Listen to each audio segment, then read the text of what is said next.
The Columbia Network takes pleasure in bringing you Suspense.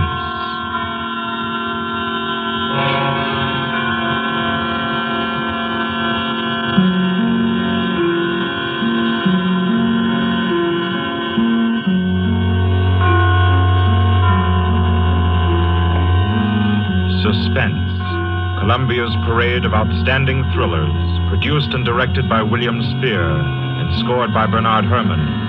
The notable melodramas from stage and screen, fiction and radio, presented each week to bring you to the edge of your chair, to keep you in suspense.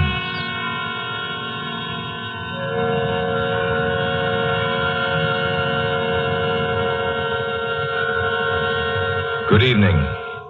This is Orson Welles. I'm very happy I am to be back in the United States and back on the Columbia Network, even for so short a visit as this one.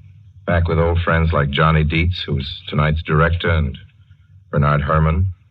A story doesn't have to appeal to the heart. It can also appeal to the spine.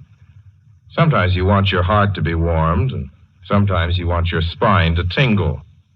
The tingling, it's to be hoped, will be quite audible as you listen tonight to The Hitchhiker. That's the name of our story, The Hitchhiker.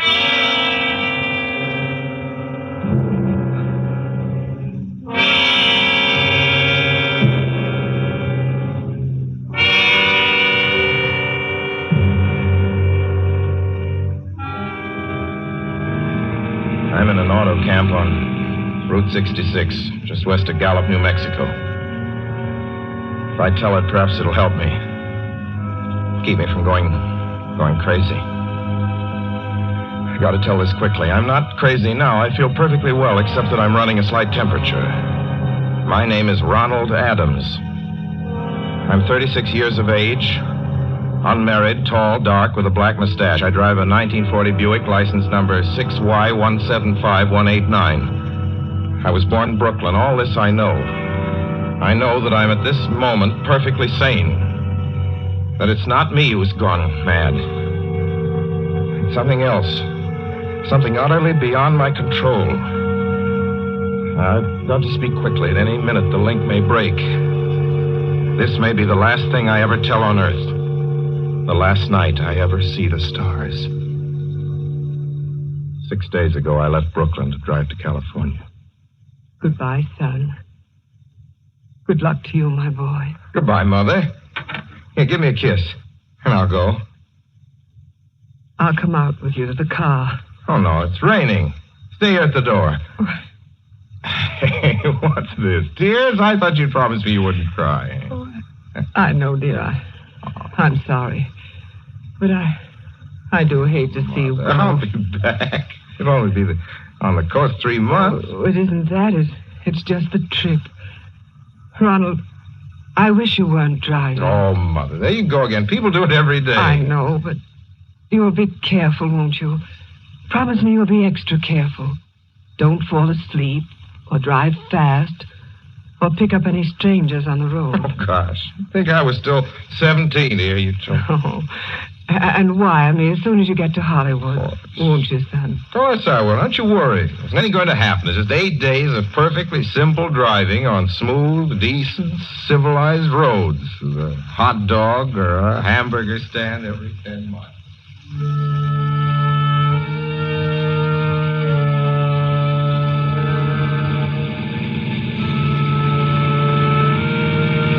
I was in fine spirits. The drive ahead of me, even the loneliness, seemed like a lark. I reckoned without him. Crossing Brooklyn Bridge that morning in the rain, I saw a man leaning against the cables. He seemed to be waiting for a lift. There were spots of fresh rain on his shoulders.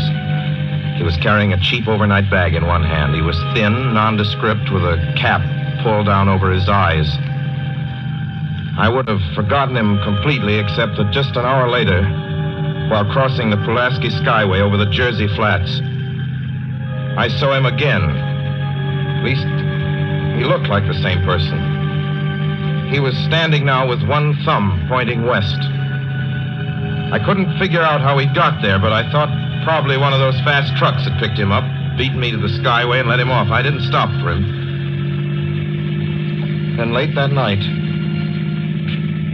I saw him again. It was on the new Pennsylvania Turnpike between Harrisburg and Pittsburgh. It's 265 miles long with a very high speed limit.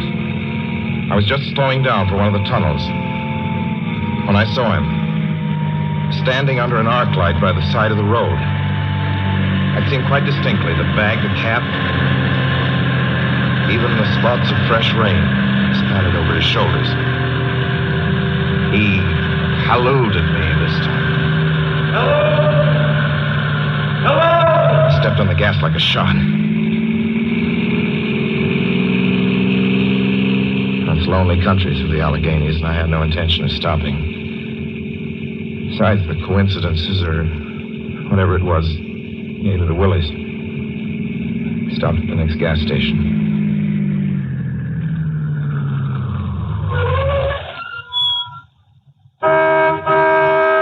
Yes, sir. Fill her up. Certainly, sir. Check your oil, sir? No, thanks.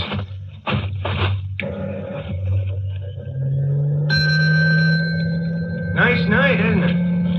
Yes. It hasn't been raining here recently, has it? Not a drop of rain all week. Oh? Oh, I suppose that doesn't done your business any harm. Oh, people drive through here all kinds of weather. Mostly business, you know. There aren't many pleasure cars out on the turnpike this season of the year. I suppose not. What about hitchhikers? Hitchhikers here? What's the matter? Don't you ever see any? Not much. If we did, it'd be a sight for sore eyes. Why? Oh, a guy'd be a fool who started out to hitch rides on this road. Look at it. Then, you've never seen anybody? No. Maybe they get the lift before the turnpike starts. I mean, you know, just before the toll house. But then it'd be a mighty long ride. Most cars wouldn't want to pick up a guy for that long a ride. And you know, this is pretty lonesome country here. Mountains and woods. You ain't seen anybody like that, have you? No. Oh, no, not at all. It's just a technical question. I see. Well, that'll be just $1.49 with the tax.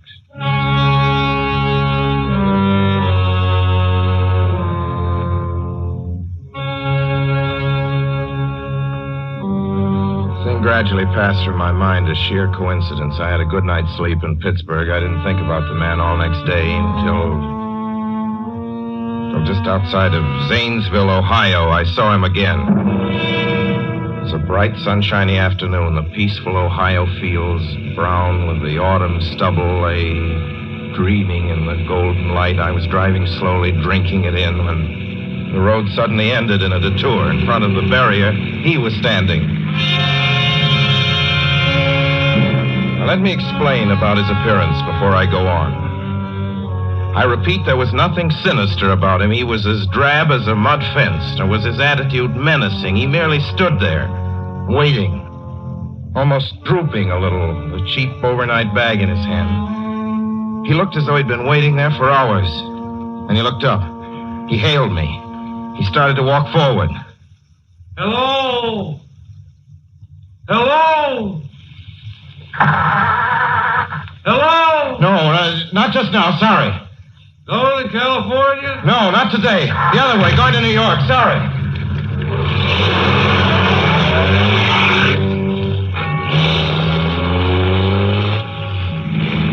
After I got the car back on the road again, I felt like a fool. Yet the thought of picking him up, of having him sit beside me, was somehow unbearable. At the same time, I felt more than ever unspeakably alone.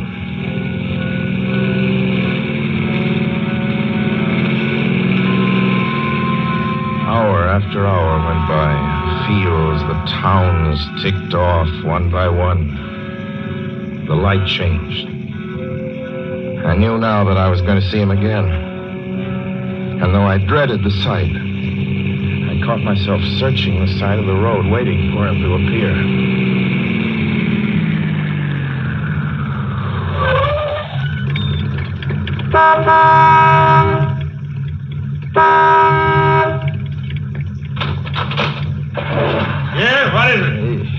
sell sandwiches and pop here, don't you? Yeah, we do in the daytime. But we're closed up now for the I know, night. but I was wondering if you could possibly have a cup of coffee, black coffee, just... No, not this time of night, mister. My wife's a cook. She's in bed. Don't shut the door, please. Listen, just a minute ago... just a minute ago, there was a man standing here right beside the stand, a suspicious-looking man. I don't mean to disturb it. You see, I was driving along when I just happened to look, and there he was. How's he doing? Well, nothing. You've been taking a nip. That's what you've been doing. Now, on your way before I call out Sheriff Oates.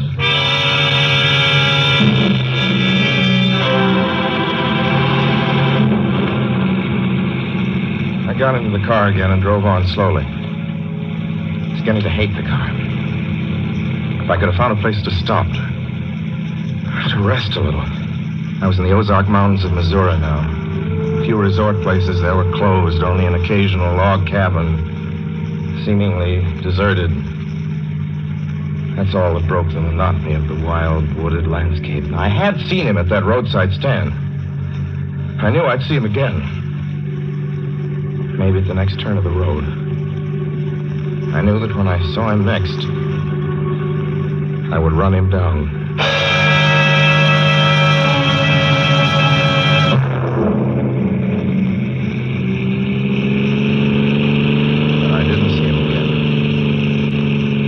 See him until late next afternoon. I stopped a car at a sleepy little junction just across the border into Oklahoma to let a train pass by. When he appeared across the tracks, leaning against a telephone pole. Perfectly airless, dry day. The red clay of Oklahoma was baking under the southwestern sun. Yet there were spots of fresh rain on his shoulders. I couldn't stand that. Without thinking, blindly, I started the car across the tracks. He didn't even look up at me. He was staring at the ground. I stepped on the gas hard, veering the wheel sharply toward him. I could hear the train in the distance now, but I didn't care then. Something went wrong with the car. The train was coming closer. I could hear its bell ringing and the cry of its whistle. Still, he stood there. And now I knew that he was beckoning me to my death.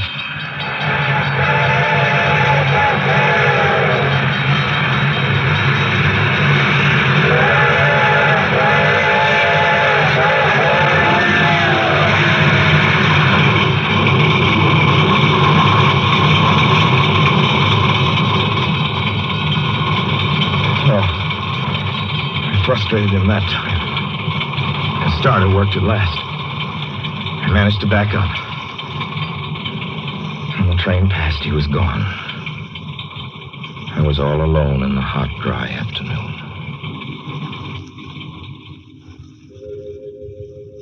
After that, I knew I had to do something.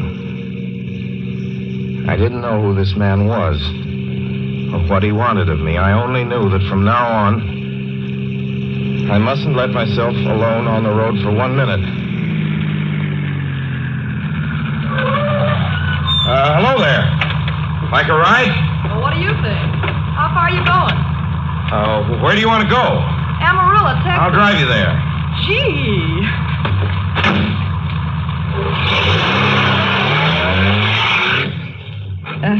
You mind if I take off my shoes? My dogs are killing me. Go right ahead. Oh, gee, what a break You this is. hitchhike much? Sure, only it's tough sometimes in these great open spaces to get the break.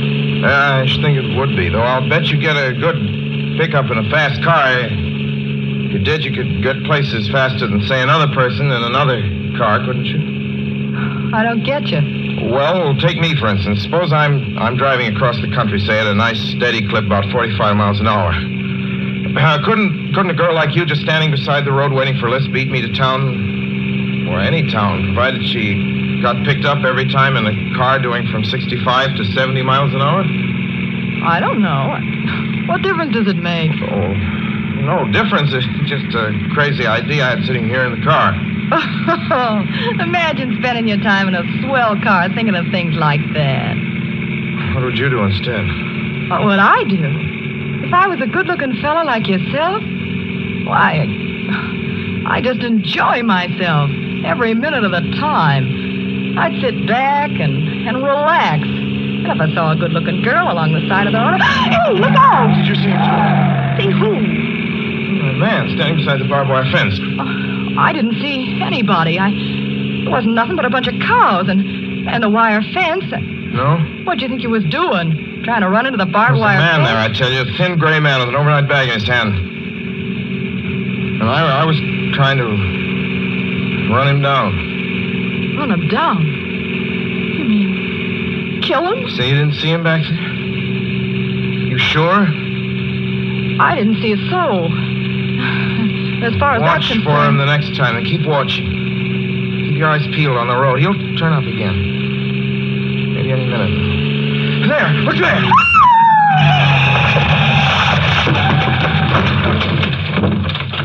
How does this door work? I'm getting out of See here. him that time? No, I didn't see him that time. And personally, mister, I don't expect never to see him. All I want to do is go on living. I don't see how I will very long, driving with you. Oh, I'm sorry. I don't know what came over me, but please don't go. So if you'll excuse me... You can't go. Listen, how would you like to go to California? I'll drive you to California. Seeing pink elephants all the way? No, thanks. Thanks just the same. Listen, please, just 1 minute, please. You know what I think you need, big boy? Not a girlfriend. Just a good dose of sleep. Please. There. I got it now. No, you can't go. Please, Leave come your back. hands off me. Do you hear? Leave your hands off me.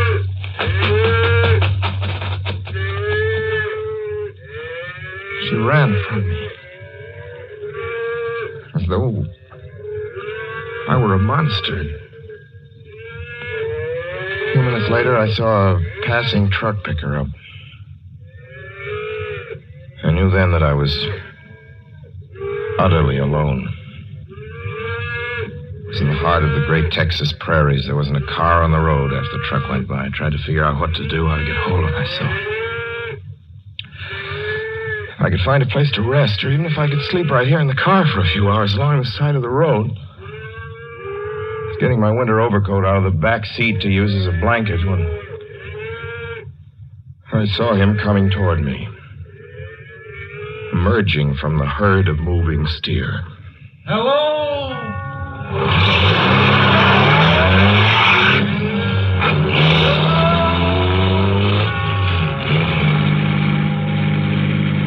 Maybe I should have spoken to him then. Fought it out then and there. For now, he began to be everywhere. Wherever I stopped, even for a moment, for gas, for oil, for a drink of pop, a cup of coffee, sandwich, he was there.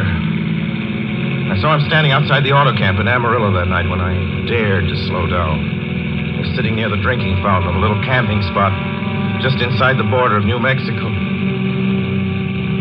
He was waiting for me outside the Navajo reservation where I stopped to check my tires. I saw him in Albuquerque when I bought 20 gallons of gas. I was afraid to stop now. I began to drive faster and faster. I was in lunar landscape now. The great arid mesa country of New Mexico. I drove through it with the indifference of a fly crawling over the face of the moon. Now he didn't even wait for me to stop. Unless I drove at 85 miles an hour over those endless roads, he waited for me at every other mile. I'd see his figure, shadowless, flitting before me, still in the same attitude, over the cold, lifeless ground, flitting over dried-up rivers, over broken stones cast up by old glacial upheavals, flitting in that pure and cloudless air. I was beside myself when I finally reached Gallup, New Mexico this morning. There's an auto camp here. Cold, almost deserted this time of year. I went inside and asked if there was a telephone. I had the feeling that if only I could speak to someone familiar, someone I loved, I could pull myself together.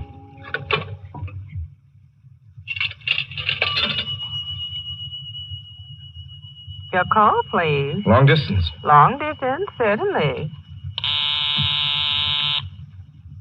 This is long distance. I'd like to put in a call to my home in Brooklyn, New York. I'm Ronald Adams. The number is Beechwood 200828. Certainly, I will try to get it for you. Albuquerque. New York for Gallup. New York.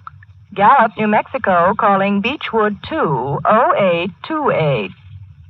I read somewhere that love could banish demons. It's the middle of the morning. I knew Mother would be home. I pictured her tall and white-haired in her crisp house dress, going about her tasks. Be enough, I thought, just to hear the even calmness of her voice. Will you please deposit $3.85 for the first 3 minutes? When you have deposited $1.50, will you wait until I have collected the money?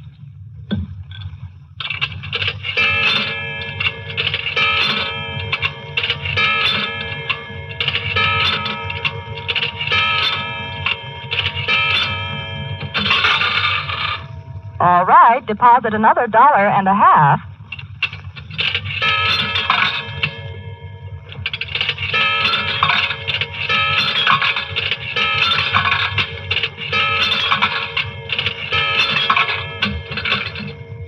Will you please deposit the remaining 85 cents?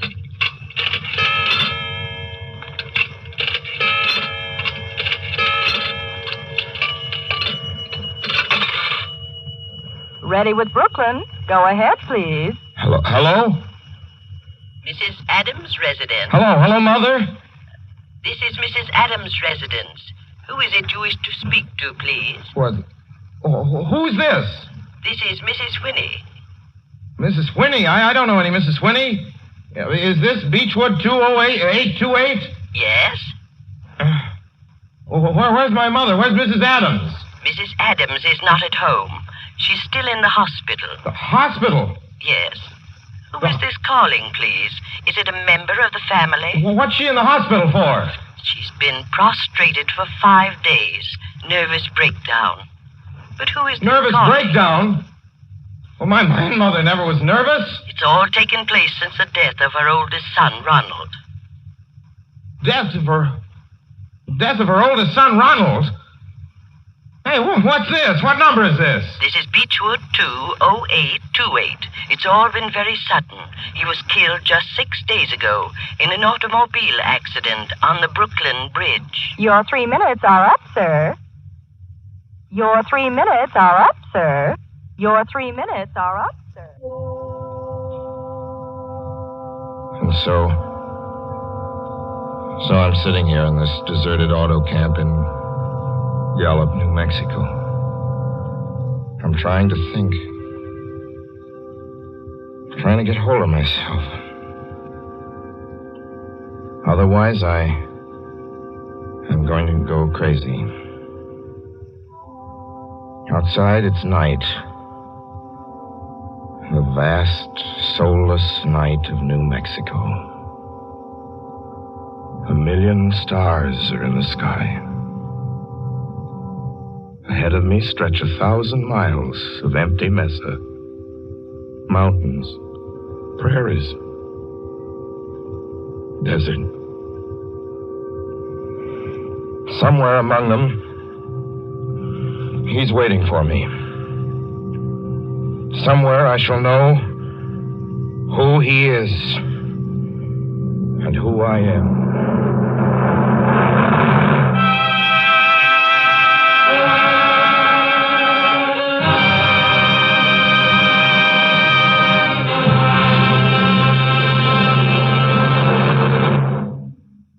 This is the Columbia Broadcasting System.